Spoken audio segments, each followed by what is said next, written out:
Second का start करते हैं हम लोग चैप्टर नंबर फर्स्ट, जो है प्रमाण एवं परीक्षा। तो प्रमाण क्या है और परीक्षा क्या है, इस चैप्टर में हम समझेंगे। बेसिकली मतलब तो दोनों का एक ही है, आचार्य चरक ने बताया है, बट हम समझते हैं, ठीक है, प्रमाण क्या है परीक्षा क्या है। उससे पहले इस चैप्टर से हम क्लियर कर दें कि इस चैप्टर में क्या क्या क्वेश्चन आने के चांसेस रहते हैं। और तो देखो, परीक्षा से आप क्या समझते हैं, एक क्वेश्चन होता है, और प्रमाण से क्या समझते हैं। तो देखो, दोनों हेडिंग पूछ ली जाती हैं, प्रमाण और परीक्षा। साथ में इस चैप्टर से आता है चतुर्विध प्रमाण क्या होते हैं, जो चरक और सुश्रुत ने बताए हैं चतुर्विध प्रमाण, उनका नाम लिखिए, ठीक, उनके बारे में थोड़ा सा बताइए। और इसमें एक बहुत इंपॉर्टेंट टर्म रहता है प्रमा, प्रमेय और प्रमाता। तो इससे आप क्या समझते हैं। तो बेसिकली इसमें क्वेश्चन लगभग में इतने ही होते हैं, और एक आध एक्स्ट्रा क्वेश्चन बनेंगे जो आप पेपर पढ़ोगे डिटेल में इस चैप्टर को, तो आपको खुद से समझ में आएगा। तो देखिए, अब आगे कंटिन्यू करते हैं। तो यहाँ पे आप देखेंगे, सबसे पहले हम लोग याद करते हैं प्रमाण शब्द की निरुक्ति क्या होती है। ठीक है, प्रमाण शब्द की निरुक्ति क्या होती है। तो देखो, प्रमा शब्द की निरुक्ति, पहले टॉपिक आपको याद हुआ करना है, प्रमा शब्द की निरुक्ति। तो एक श्लोक होता है, प्रमीते अनेन इत प्रमाणम।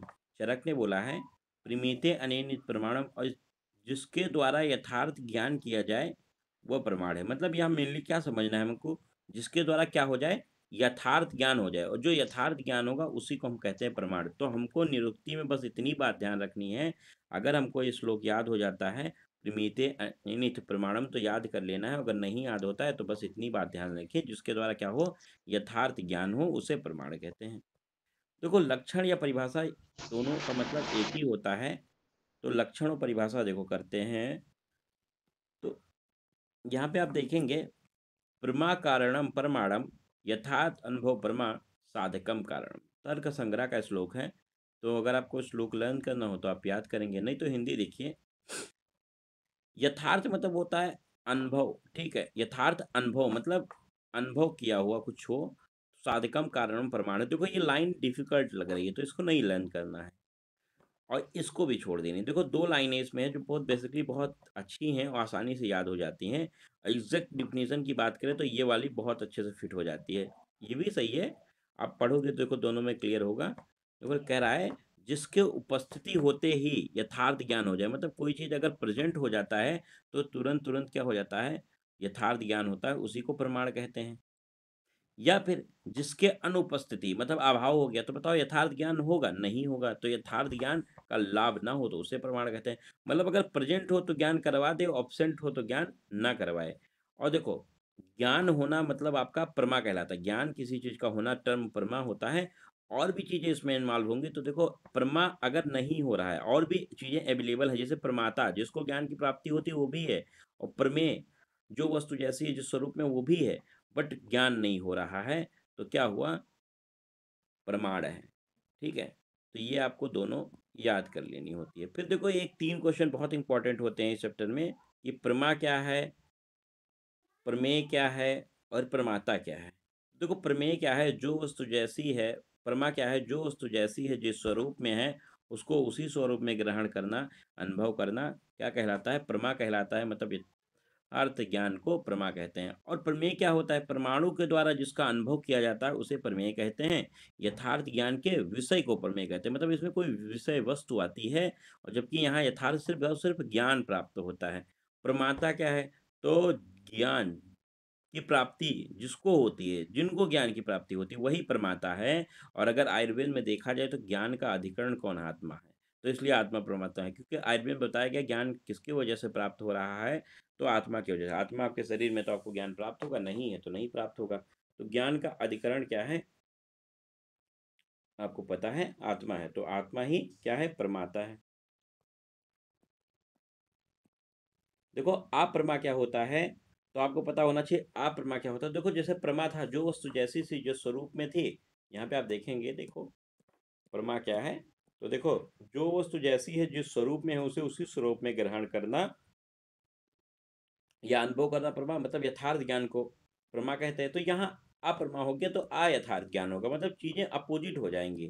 तो जैसा कि आप देखेंगे, अप्रमा क्या होता है, तो अयथार्थ या असत्य अनुभव मतलब अप्रमा कहलाता है। जैसे जो वस्तु जहाँ नहीं है उसे उस वस्तु का वहां उपस्थित होने का ज्ञान कर लेना, जैसे कि रस्सी को सांप समझ लेना। तो ये क्या हो गया, जस्ट अपोजिट हो गया, और ये क्या हो गया, अप्रमा हो गया। तो देखो क्या यहाँ मैंने बताया, अप्रमा क्या होता है, असत्य या अनुभव, कैसा, अयथार्थ अनुभव, जो वस्तु यहाँ नहीं है उसको वहां पे ज्ञान कर लेना, ये होता है आपका अप्रमा। अब देखो स्मृति के कितने कारण होते हैं, तो स्मृति के 8 कारण होते हैं मेनली, बट स्मृति हम लोग पहले जान लेते हैं स्मृति क्या है।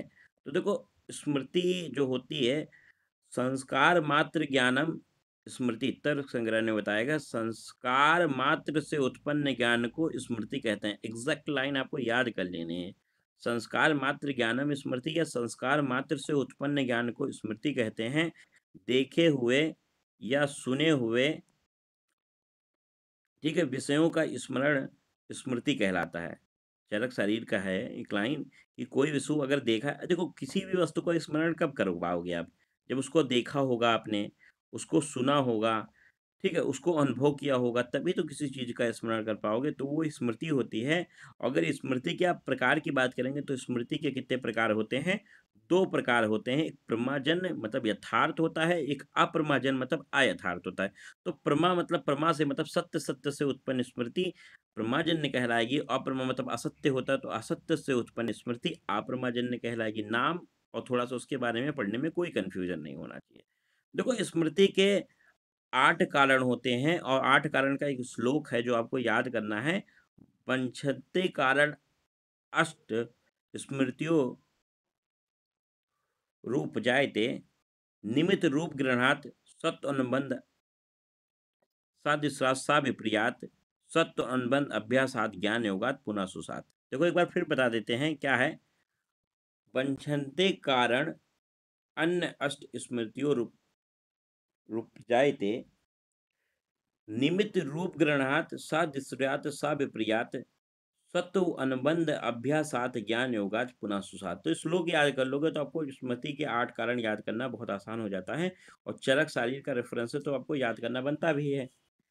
देखो पढ़ोगे आप तो निमित्त, निमित्त मतलब होता है कि कारण को देखकर कार्य का स्मरण करना, कारण, ठीक है, कारण से ही कार्य की उत्पत्ति होती है, तो कारण को देखकर कार्य स्मरण करना। देखो पलट लेना, कुम्हार को देखकर घड़े का स्मरण कर लेना। कुम्हार क्या है, तो यहाँ उत्पन्न करने वाला है, मतलब कारण है। घड़ा क्या है, उत्पत्ति हुआ है, इसलिए कार्य है। रूप ग्रहणात क्या होता है, रूप, उसके समान रूप कुछ ग्रहण किया और इसके जैसा कुछ समझा सोचा। तो गव्य, गव्य मतलब गाय जैसा एक जीव देखा, और हमने क्या स्मरण कर लिया, गाय का स्मरण कर लिया। सादृश्यात मतलब होता है दोनों सादृश्य हों, जैसे कि सामान्यता दोनों में हो, दो वस्तुओं में समानता होने पर भी एक वस्तु को देखकर दूसरे का स्मरण कर लेना, यह सादृश्यात होता है। सब विप्रियात क्या होता है, तो देखो विप्रियात मतलब उल्टा होता है, विप्रिय, ठीक है, तो अत्यंत विपरीत या असमानता जन स्मृति। जैसे कि आपने जल को छुआ, जल कैसा था, शीतल था, तो आपने ये समझ लिया कि वो, अगर आप बात करो अग्नि, तो अग्नि कैसी होगी, उष्ण होगी, तो जस्ट आपने अपोजिट ज्ञान कर लिया कि नहीं कर लिया, कर लिया। सत्व मतलब होता है मन, तो सत्व का अनुबंध मतलब मन से अगर कहीं संयोग हो रहे हो, आप संयोग कर रहे हो, तो उस विषय को जोड़ना या स्मरण करना, ये सत्व अनुबंध कहलाता है। अभ्यासात क्या होता है, तो अभ्यास से, बार बार किसी चीज का अभ्यास करोगे तो उसके आधार पर जो ज्ञान आपको स्मरण होता है वो अभ्यासात कहलाता है। ज्ञान योगात मतलब ध्यान धारणा समाधि की स्थिति से जो उत्पन्न ज्ञान होता है उसे ज्ञान योगात कहते हैं। पुनः सुसात मतलब बार बार, नाम से मतलब सुसात मतलब सुनना, तो बार बार सुनने से जो ज्ञान की प्राप्ति होती है वो पुनः सुसात होता है। नेक्स्ट आप देखेंगे तो देखो इसमें परमाणु की संख्या कितनी बताई गई है। तो आचार्य चरक ने, मैंने एक लाइन आपको स्टार्टिंग में ही बताई थी कि आचार्य चरक ने ही परमाणु को परीक्षा माना है, ठीक है। नेक्स्ट हम लोग परमाणु की संख्या नेक्स्ट वीडियो में कंटिन्यू करेंगे, और इसमें हम लोग देखेंगे आचार्य क्या है, और परमाणु की संख्या क्या है, और परमाणु के नाम क्या है।